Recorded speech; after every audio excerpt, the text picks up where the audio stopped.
Hi, this is Doug, and I want to welcome you to this three-part video blog series on marching band rehearsal techniques. I'm excited to share this information with you. This isn't anything that um, I can take full credit for. All right, this is stuff I've learned from other people through my years of experience. I hope that you maybe pick up one thing that you can use. All right, have a great day. This is part two of a three-part series dealing with marching band rehearsal techniques. Part one, we looked at organizational aspects, kind of the season as a whole, how we spend our time overall, and then talking about individual rehearsals and how that time is divided up. And depending on the time of the season, it's used in different ways. And then we started looking at individual performer responsibilities. We're going to pick it up there now. Edit this out.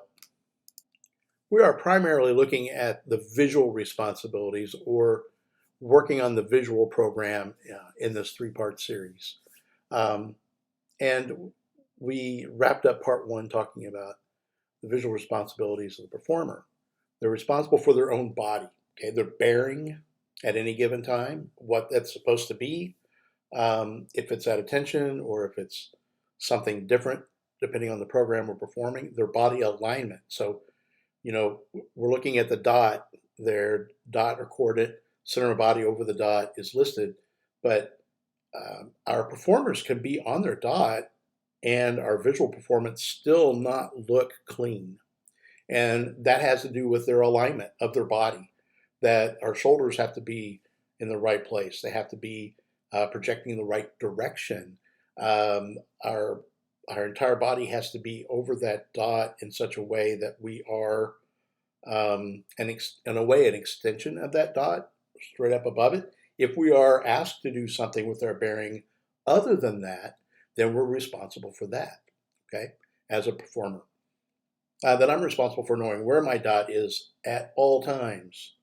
Not just, you know, where I am on set one and set two, but where am I moving between set one and set two on every count.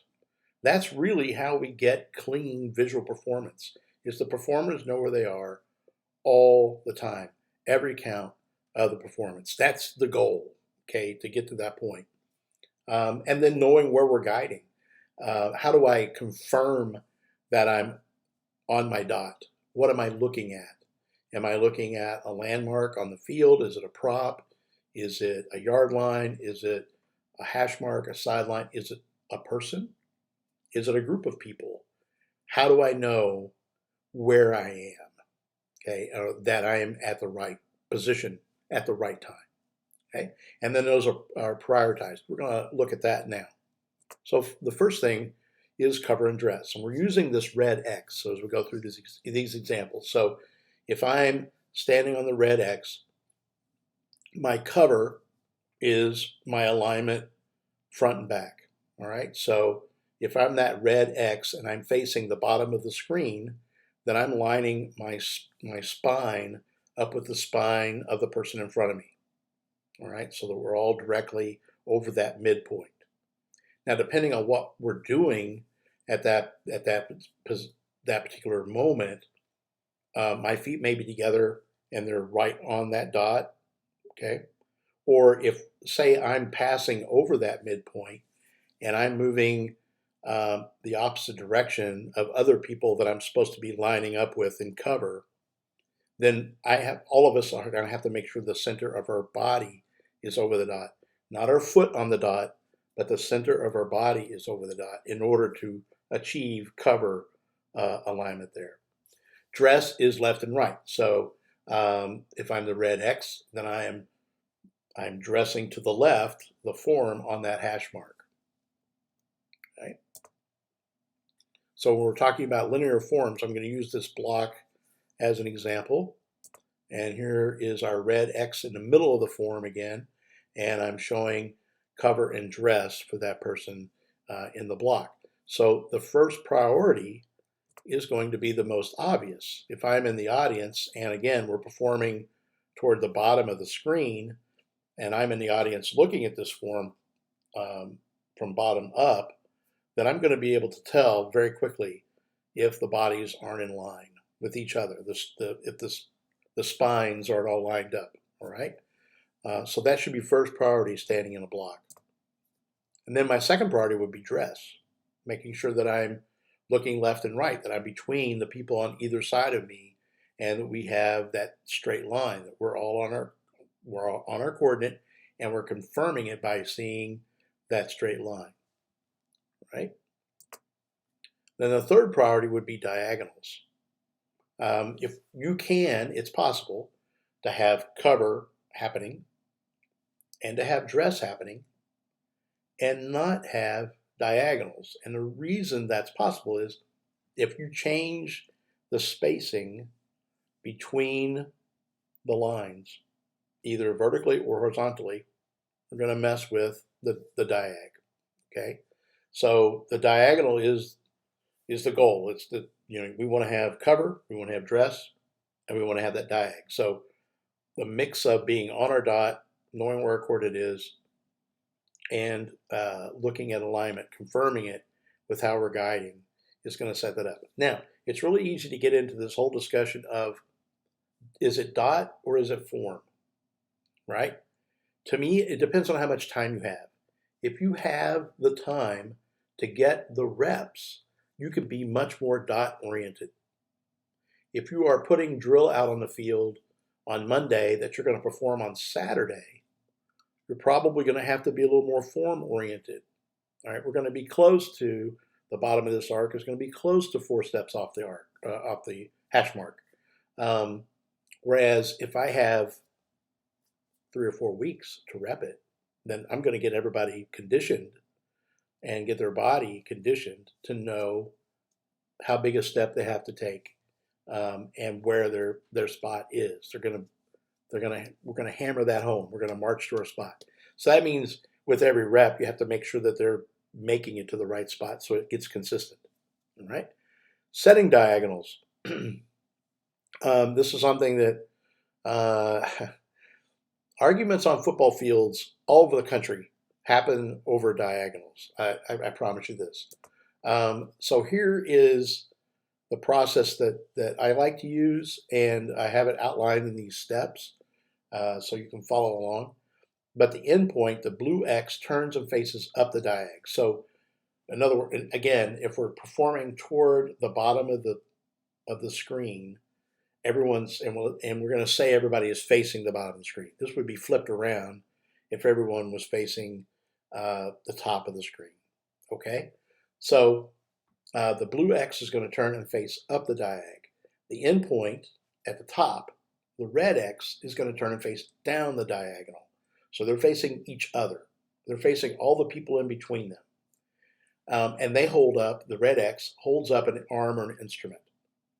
All the midpoints, okay, everybody between, all the greens, are going to turn and face down the diagonal. They're facing the blue X. So the endpoint blue X is going to adjust all middle points until they are between the two endpoints. Once a middle point is set, they squat down, then we go to the next person. So they're going to start with the person closest to them. Once they get them get that person between them and the red X, they're going to have them squat down. All right. Now, I will say it is possible for everybody to be in the diag and not be on their dot. Okay, it is possible. So they have to have a mixture of knowing exactly how far off the yard line they are, how far off the sideline, how far off the hash mark, and then we're slightly adjusting if we need to set that diag. One of the mistakes I see groups make a lot of times is, okay, everybody step off their dot. All right, now, okay, if everybody is taking the exact same 8 to 5 step, in a perfect world, that would work. Okay, chances are that's not reality. So we don't need everybody to step off a given form. If you're in a curvilinear, have the people at the bottom or the top of the arc step off their dot. People that are closest to landmarks, things that don't move, hash mark, yard line, sideline, have those people step off. The farther we have to step off, the more inaccurate, the more error there is. all right? Just like measuring liquids. If I take and I measure 3 ounces into a graduated cylinder, all right, and then I take and I pour it again into something else, there's a chance I'm going to spill just a little bit. So every time I do that, there's more and more error. Same thing with stepping something off. The more steps you have to take, the more chance for error. So there we go. That's how you set a diag. Approaches for curvilinear forms. So we have this little S curve or sine wave. I use the focal approach. So you have everybody turn and face the focal. So on this circle, that red X represents the center, the focal point of that circle. So they all identify the direction of the focal. That's the first thing. Get everybody to understand. Focal means toward the center of the circle, the part of the circle you're in, if you're in an arc or whatever. All right. Then turn and face that. Put their arms out to the side to help them visualize the shape and set the spacing. All right. We use a lot of curvilinears that aren't really part of a circle. However, they do have a focal, so you can face the general direction. It's trying to get everyone to kind of turn and face a common point. So then if we're looking at a form like this sine wave, all right, it's going to have more than one focal. So you can see the two red X's there. And so the people in that form, at some point there, we'll call that the 50, the midpoint of the form. On one side, they're going to face one focal. The other side, they're going to face the other.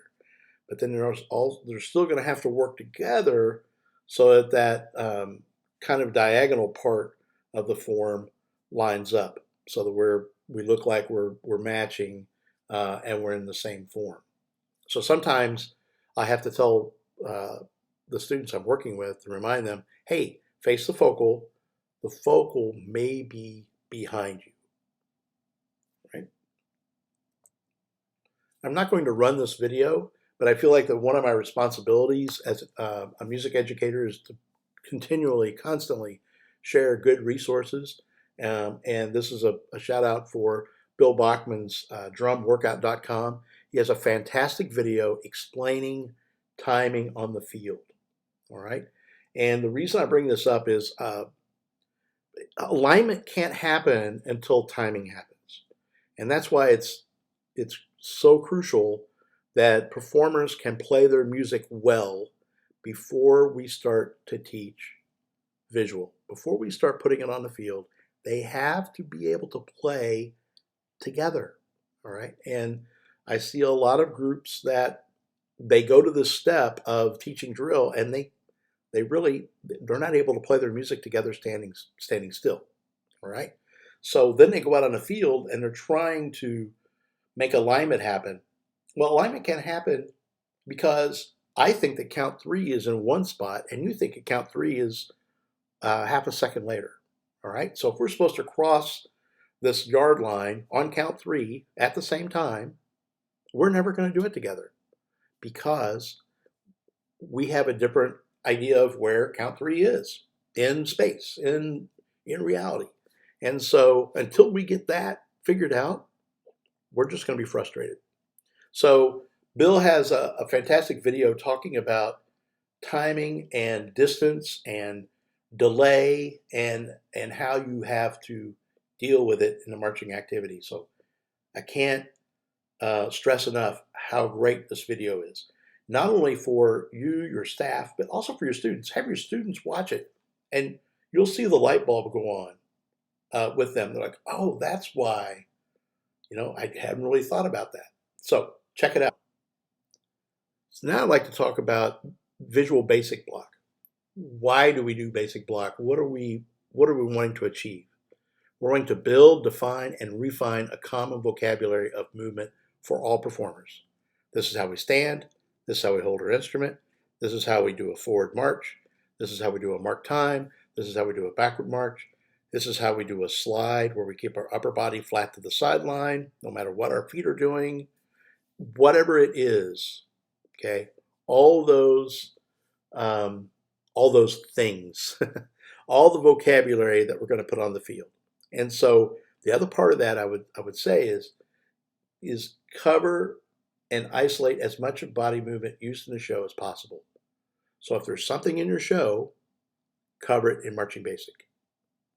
Even if it's isolated body movement, a place to rep it. You come up with something other than it just in your show as you're running your show. All right, it puts emphasis on it. The students and performers think about it differently by doing that. So I highly recommend that. Get as many reps on body movement as possible, cleaning and working on uniformity.